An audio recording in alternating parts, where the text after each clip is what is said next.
What was your relationship with Epstein? So Jeffrey Epstein was a constituent. He was a resident of the Virgin Islands. Like many constituents, individuals get your phone number. They text you about issues. They speak with you. I have spoken with him about issues that are relevant, things that are going on in the Virgin Islands and elsewhere around the country. Not lately, though. They haven't spoken lately. That's Democrat delegate Stacey Plaskett from the U.S. Virgin Islands talking to the fluffer of the day, Wolf Blitzer, on CNN. Oh, he's a constituent. Well, actually, Wolf should say, he lived in New York. He owned Pedophile Island in the U.S. Virgin Islands, but he didn't live there full time. Do you consider visitors with vacation homes in the U.S. Virgin Islands to be your constituents? Really looking out for them? Or just the ones that feed you tens of thousands of dollars, as Jeffrey Epstein did, and as Jeffrey Epstein did for Hillary Diane Rodham Clinton, for example, and then shacking up and going out and hanging with Hakeem Jeffries and the Democrats. And Jeffrey Epstein. Come on, for the love of. They're all attacking the Saudi prince, Mohammed bin Salman, MBS, visiting the White House yesterday with President Trump. They're all attacking MBS. But they're not attacking Jeffrey Epstein in the same way. Now, how many, sure, MBS apparently had one guy chopped up, Khashoggi, and it's a rough neighborhood over there. You mess with Saudi Arabia and things out. I remember when they were crashing planes into buildings over here. That was problematic. But let me get back to where we are, because we're in the middle of the mailbag here. And also, we did get the envelope from our Ukrainian, our question about Ukraine and Viktor Yanukovych and the mansion, and then the museum to political corruption. And I think we take over the Obama Library in Chicago and make that the museum to corruption. I like what the Ukrainians did. It's pretty clever. And that letter came from Kevin, no last names unless authorized ahead of time, from Kevin in Smithville, Missouri. So thank you for that. And sent a nice letter through the U.S. mail and addressed it, attention, Chris Plant Show, mailbag, Jasmine. Jasmine had Jasmine there on the envelope, which is nice because our people are nice. We've got the nice people. They have the crazy people. All right, let me get back to the mailbag because there's still a lot of other news to get to as well. For example, more about Jeffrey Epstein. The Democrats, they examined him, and they got more on that. But we'll get that. Next question is from Fang Fang. I don't think it's the same Fang Fang. Do you think it's the same Fang Fang? The Chinese secret agent that is having sex with the entire Democrat Party, starting with Eric Swalwell, to recruit him as a Chinese agent for the Chinese Communist Party? Yes or no? Here's the question. Fang Fang asks, do you think Jason the Liberal on your Newsmax show was always this miserable, or was he normal before he spent so much time in academia? I thought that was a fun question this morning. I saw that. I said, that is a fun question because, lefties are all miserable. They're all miserable. In fact, the great saying about lefties is they're not happy unless they're not happy, because the path for happiness to them is unhappiness. That's their thing. And it has been noted many, many times in social media posts and tweets we get and emails we get here and at Newsmax that Jason Nichols, who is a professor at University of Maryland for, black studies, African-American studies, he's a black guy himself, right? Do you think Jason the Liberal on your Newsmax show is always this miserable? Or was he normal before he spent so much time in academia? Well, he has a Ph.D., so a Ph.D., that you get a master's before that, you get a B.A. before that, right? A bachelor's, then a master's, then your Ph.D. That's a lot of time in academia. And if you start out normal, then you probably end up miserable by the time you're done, because academia is run by lefties, and lefties demand that you join them in their misery. But Fang Fang, this is a little bit of a chicken or the egg thing, because, the birds of a feather flock together and miserable people find each other. And and they want you to be miserable with them. So that's kind of their thing. We do a group shot at the end of every show, and he is 99% of the time scowling, frowning, looking miserable. And we hear a lot about it. But, you know, they're not happy unless they're not happy. A little bit of a chicken or the egg thing. And all liberals must be miserable, which is the word that Fang Fang used there. So is it academia's fault, or do miserable people just make their way to academia? See? That's a bit of a chicken or the egg thing, am I right? The left is unhappy, and they demand that everyone else be unhappy. And if you're not unhappy, they'll set up gulags and rail spurs and, labor camps, and because it's what the left has been doing since they really came to prominence in 1917. Bernie Sanders honeymooned in the Soviet Union when it was the Soviet Union. They're unhappy.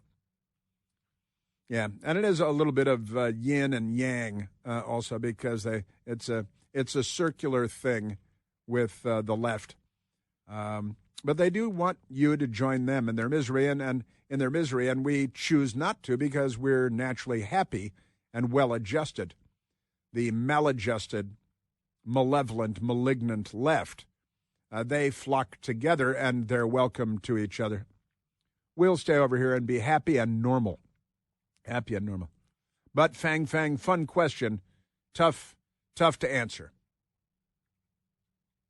Misery loves company. That's another saying about Democrats, isn't it? Thank you, Fang Fang. The next question is from Boomer.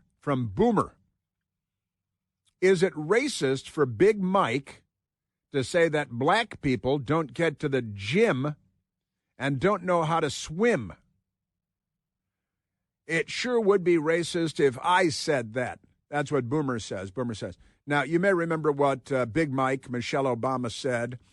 She took a little break from one of their many multi-million-dollar mansions, and she was whining about how tough it is being the former First Lady of the United States for 2 terms, to the first black president, and to have been waved through an Ivy League education for nothing and be handed jobs. Her life has been handed to her on a panoply of silver platters. But never mind that. This is what Big Mike said. Let me explain something to white people. Our hair comes out of our head naturally in a curly pattern. Really? That's why so many of us can't swim. Really? Because of curly hair. And we run away from the water. People won't go to the gym. People won't go to because of curly hair. Let me say, what's that racist guy that Tucker Carlson was talking to? Nick Fuentes? Yeah, Nick Fuentes. If Nick Fuentes said that, if he read that transcript, the Democrat Party would go bat guano crazy, accusing him of being a horrible racist. And it would be a kind of peculiar thing to say for any white racist to say, but for a black racist to say. And the Democrats, they love black racists and black racism, and Big Mike with the free ride she's had through life. And look at her arms. Come on. Free Harvard, free law this, free that, free everything. Live in the White House for 8 years. She moved her mother into the White House. Her mother lived there for 8 years, which is one of the great stories, maybe the only happy story of the entire Obama administration. And they never did that was like one news story done on her in a decade, because we don't have a legitimate news media. But is it racist for Big Mike to say that black people don't go to the gym and don't know how to swim? Well, Burmer, I got to say, it's less racist because she gives the reason why black people can't swim, which is an old racist thing to say. And the explanation is because black people have curly hair. And she thinks maybe white people don't know that black people have curly hair. That's a really peculiar thing to say, isn't it? Just crazy, because curly hair grows out curly naturally. No kidding. Wow. Why didn't somebody explain that to me before now? I think everybody knows that, dimwit. What I got to tell you, Ivy League education doesn't do much if you start out as limited as Big Mike apparently started out. Just amazing. Her father worked for the city of Chicago. And then here she is at Harvard and Harvard Law, and and then a big job in Chicago, then you marry this guy who really loves Larry Sinclair, and never mind that.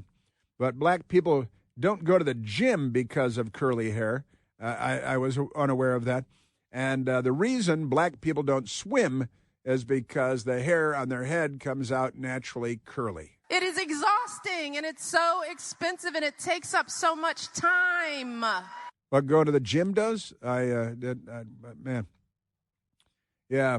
So the question from Boomer was, is it racist for Big Mike to say black people? The answer to your question is yes. Yes. But it's Democrat racism, so it's okay because what do they care? Democrats, I mean, again, they're the party of the plantation, the bullwhip, the rope and the tree, the Confederate States of America. They're the party of slavery and Jim Crow. They're the party that created the KKK. So naturally, they can say whatever racist things they want to say. Wah, wah, wah. And our last mailbag question, thank you, Boomer.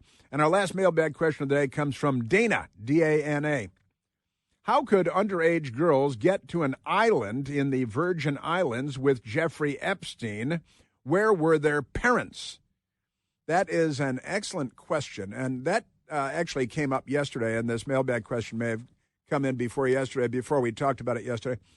And we were wondering yesterday where the parents were in all of this.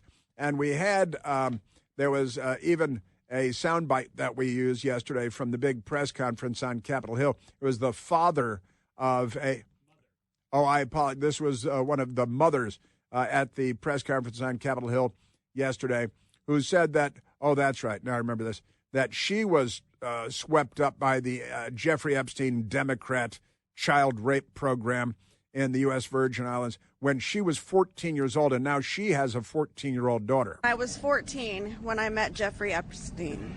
I have a 14-year-old daughter myself, the same age I was. And when I look at her, I see the little girl I used to be, the one that no one protected. My greatest fear in this entire world is history repeating itself. And I will do anything, absolutely anything, to make sure that she has to never be one of these girls standing in front of a crowd like this today. I feel for her, and she's emotional, and she's telling her story, and she's got a 14-year-old girl, and she was horribly abused.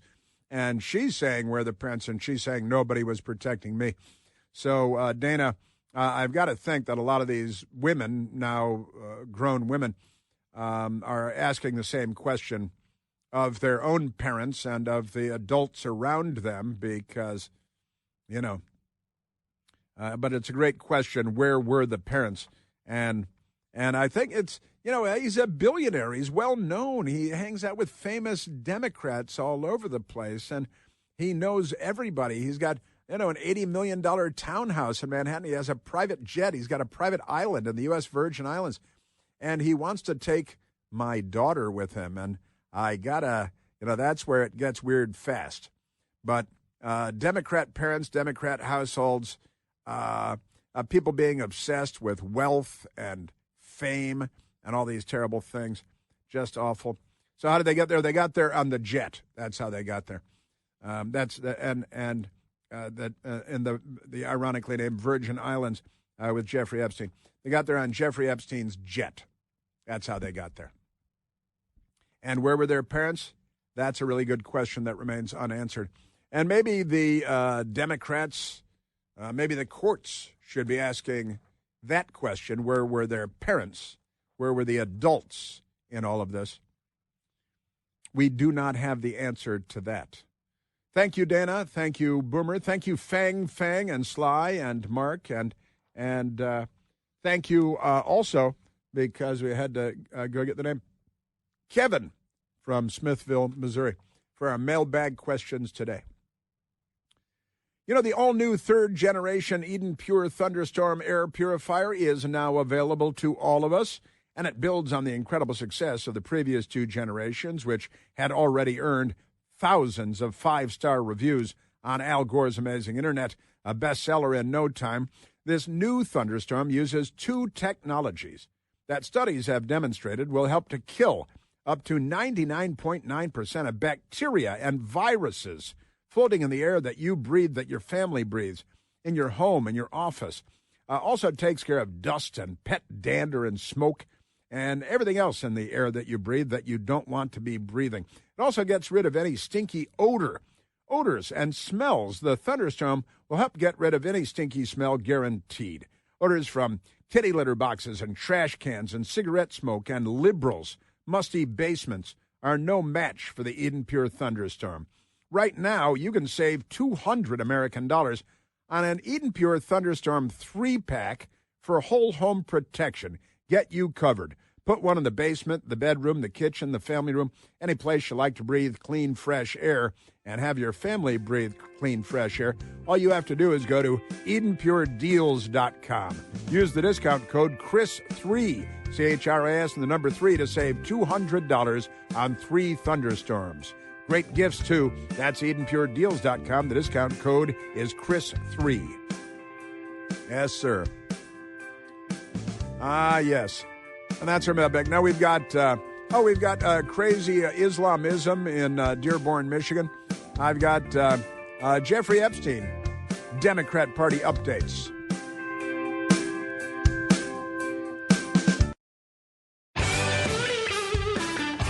Let's grab a phone call, Michael. Let's go to Larry calling from Kensington, Maryland. Larry, you're on the Chris Plant Show. Thanks for taking my call, Chris. You bet. I really enjoy your show. Thank you. The reason that I even called is I thought you were intentionally dancing around the real reason why the African ladies, in particular, don't go into the water and don't go to the gym. And it's literally because of the cost and time invested in their hairdos, the weaves, the cornrows, all that stuff, which is the simple stuff. Uh-huh. That takes a minimum of 3 hours, depending on the length of the hair. And my wife had her own salon in Ghana. And I'll tell you, those people work like dogs to get what little money they get. And even here, they're what is it called? Creativity is incredible. What they can do and what they come up with on their head. It's like a tattoo artist, except with hair.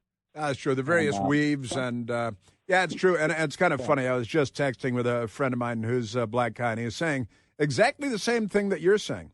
Now, you lived in Ghana, and your wife ran a salon in Ghana. No, my wife lived in Ghana, and she came here on a G5 visa. I see. And when I'm a handyman, and I was behind the TV, and she came walking through singing, not knowing I was there. And I thought to myself, finally, somebody knows how to record music where the artist is above the music so you can appreciate the artist's voice.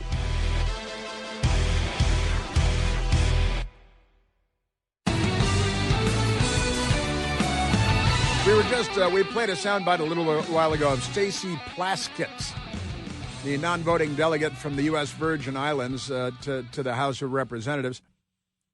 And she was being adored by Wolf Blitzer on CNN, who wasn't asking any legitimate journalistic questions. But never mind that.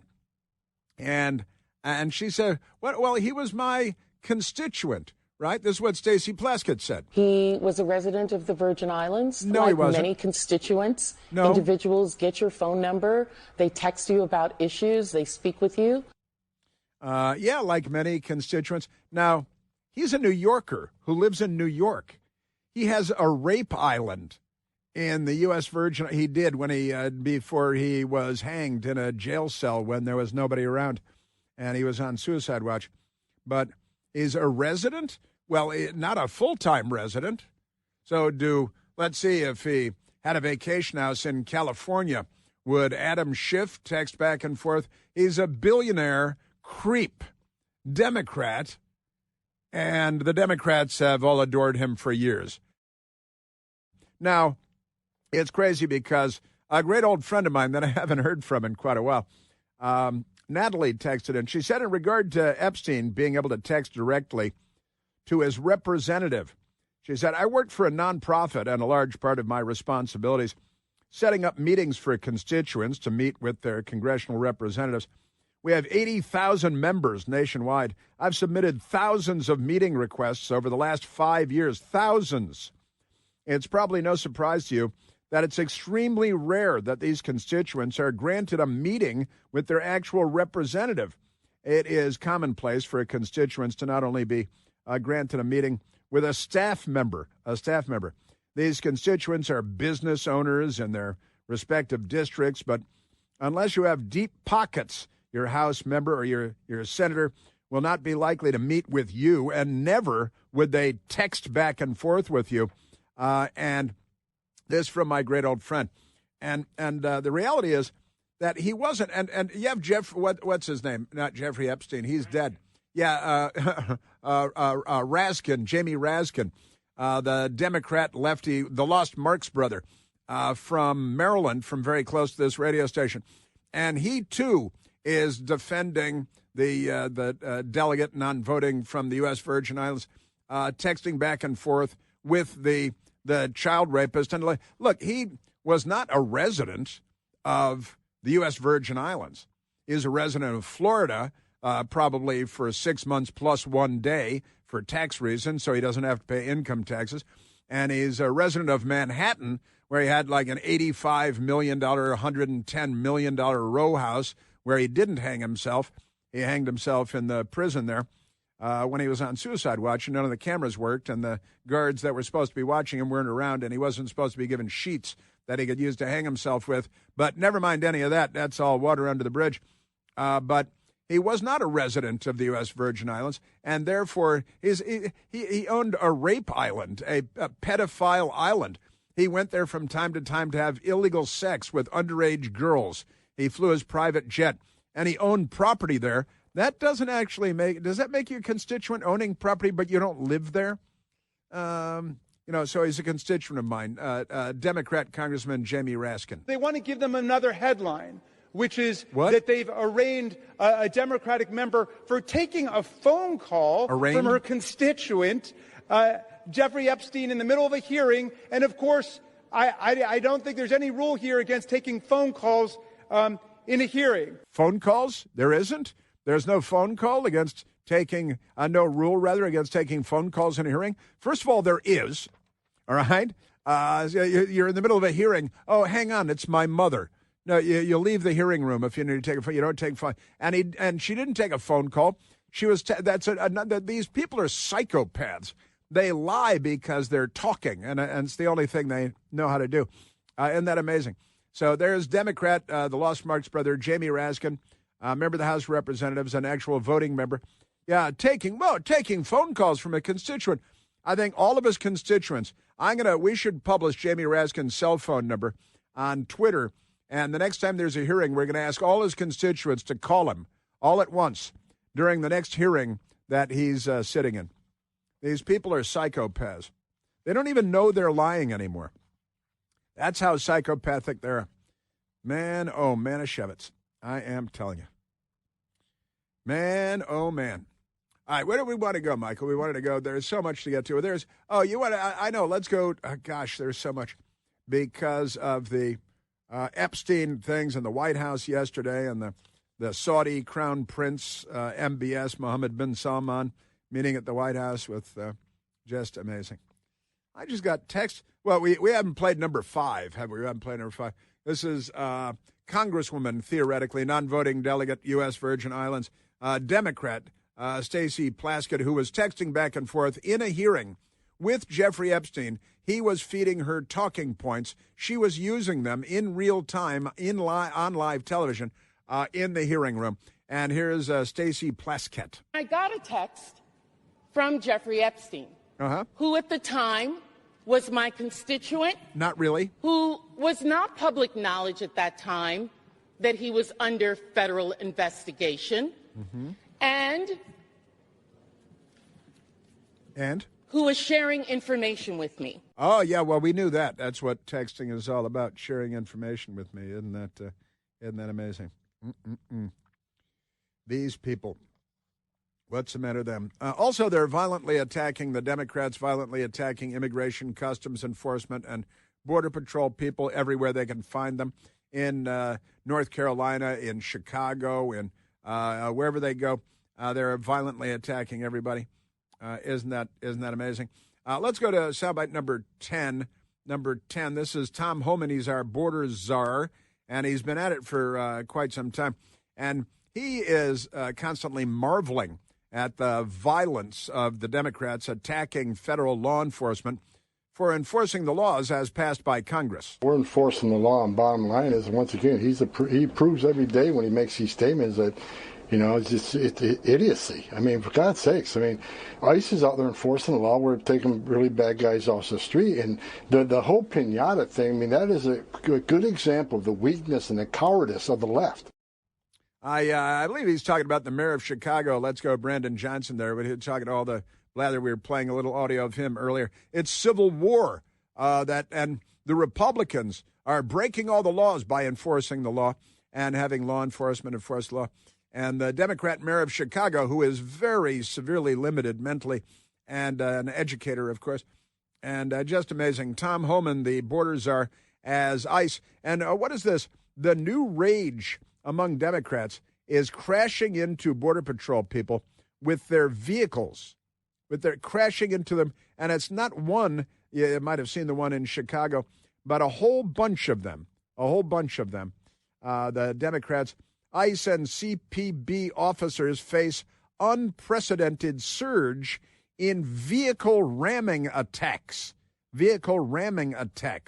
Tom Homan is on the side of law enforcement and not of criminals. Bottom line is ICE is protecting their communities. And all these people, where were they when President Obama was president and ICE removed 409,000 people was the record at the time? Where were they? Where were they when 500,000 children were smuggling this country, and they lost track of 300,000 of them? You know what President Trump has done? I was with HHS today, Jesse. We've already found over 30,000 of these kids. Like 3 weeks ago, we're at 24,000. Now we're over 30,000. And we're going to keep working until we find every one of these kids. Well, that's a novel approach. Enforcing law, rescuing children that have been abandoned and kidnapped and cast into child slave labor or child sex slavery. And the Democrats I'm going to Starbucks. I'm going to spend $1,400 on a latte or something. Let's get back to the Democrat Party, this time in Dearborn, Michigan. Because you may be aware of this, that the mayor of Dearborn, Michigan, here's a story. This is from September 16th. So about a month ago. And in Dearborn, Michigan, which has a very, very large Muslim population.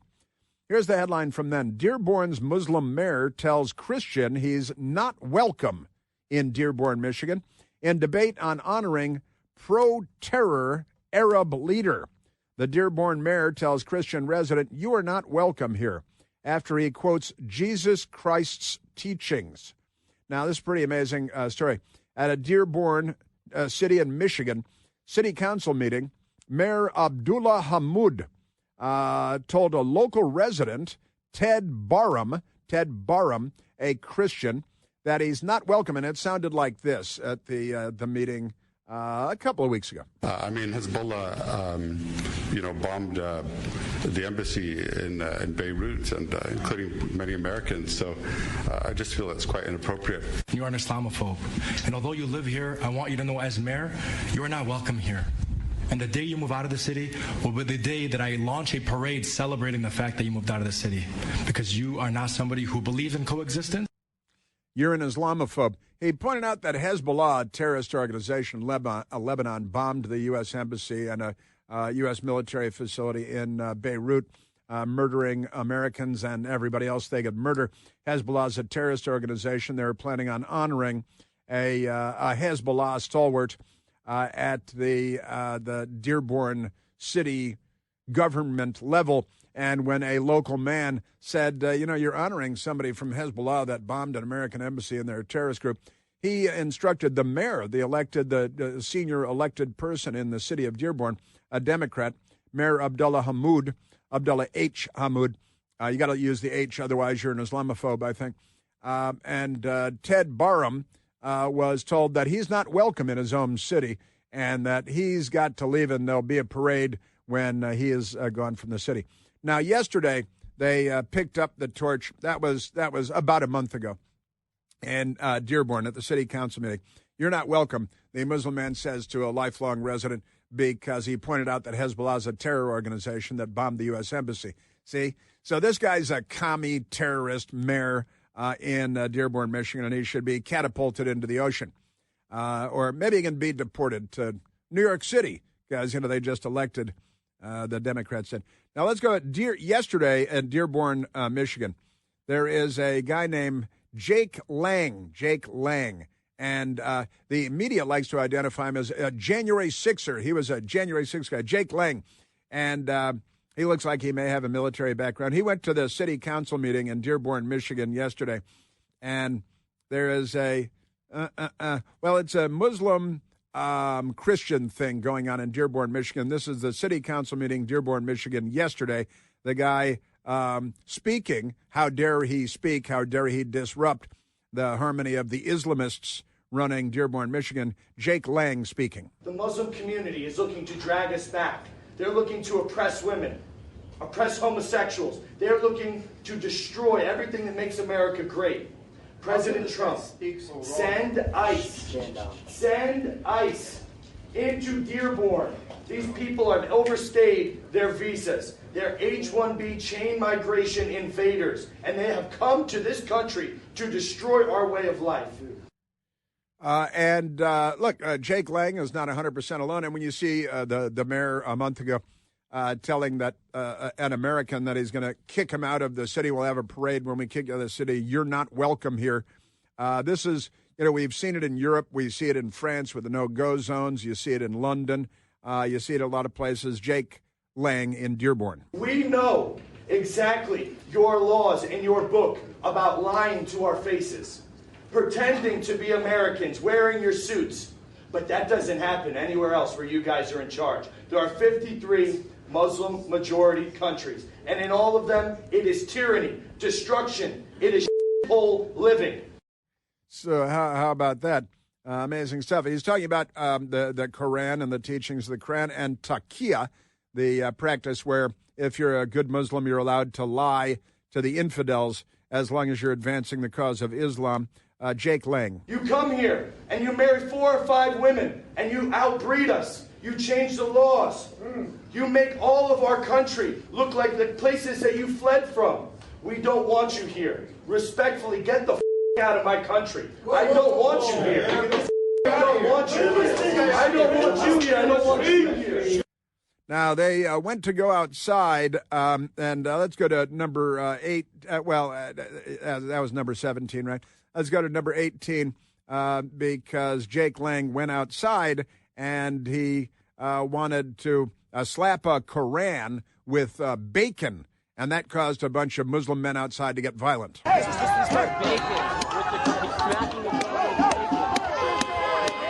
Oh, no, he's slapping the Koran with bacon.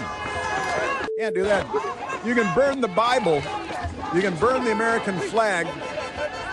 Those are protected. And it turned into a riot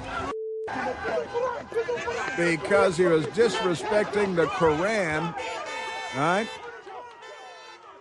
And then there was they're Democrats, the jihadis, because they're working on destroying America as well. And here is a Muslim man comes up to a camera and says, speaking of Jake Lang, I hope he gets Charlie Kirked. I hope he gets Charlie Kirk. I hope Jake gets Charlie Kirk. I ain't gonna lie. I hope Jake gets Charlie Kirk. Yeah, I hope he gets Charlie Kirked. So this is happening in the United States. This is happening in England. This is happening in France. People from all over the world are welcome to move here as far as I'm concerned. If you come here to join the great experiment that is the United States, America, you wish to become an American, to join us in being part of the greatest civilization in the history of the world. If you come here planning on destroying it and burning it down and undermining Western civilization, then that's going to be a very different conversation. And in a country where you can burn the Bible and burn the American flag, you can also burn the Koran. And if you're going to do that, you might want to slap it with bacon first, because that bacon oil, I think, can be flammable. And it smells real good, too, when it cooks.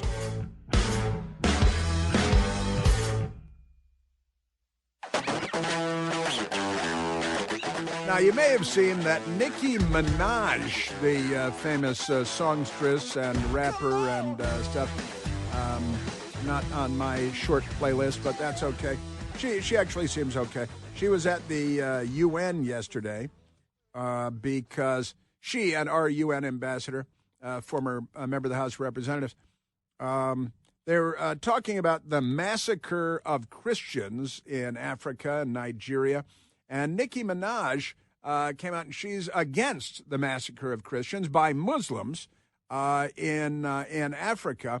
And she was at the United Nations yesterday because there was something of an event going on there. And the headlines are things like, Nicki Minaj backs Donald Trump's contested claim Christians are being persecuted in Nigeria.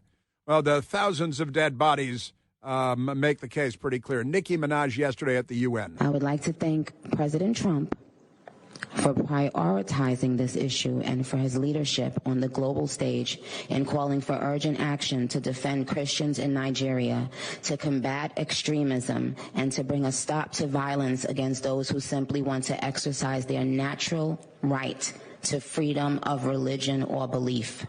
Now, there she is at the United Nations. Rapper Nicki Minaj calls for protections for Christians in Nigeria at UN event.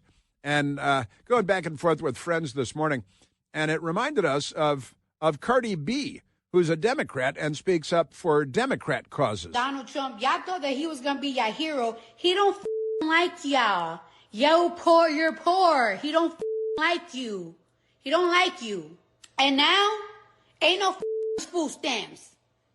Y'all motherfuckers going to have to hunt raccoons and shit for Thanksgiving. That's the voice of the Republican Party, Nicki Minaj, and civilization, Western civilization in the United States. And then you heard Cardi B, the voice of the Democratic Party, which is the opposite of all the things I just cited.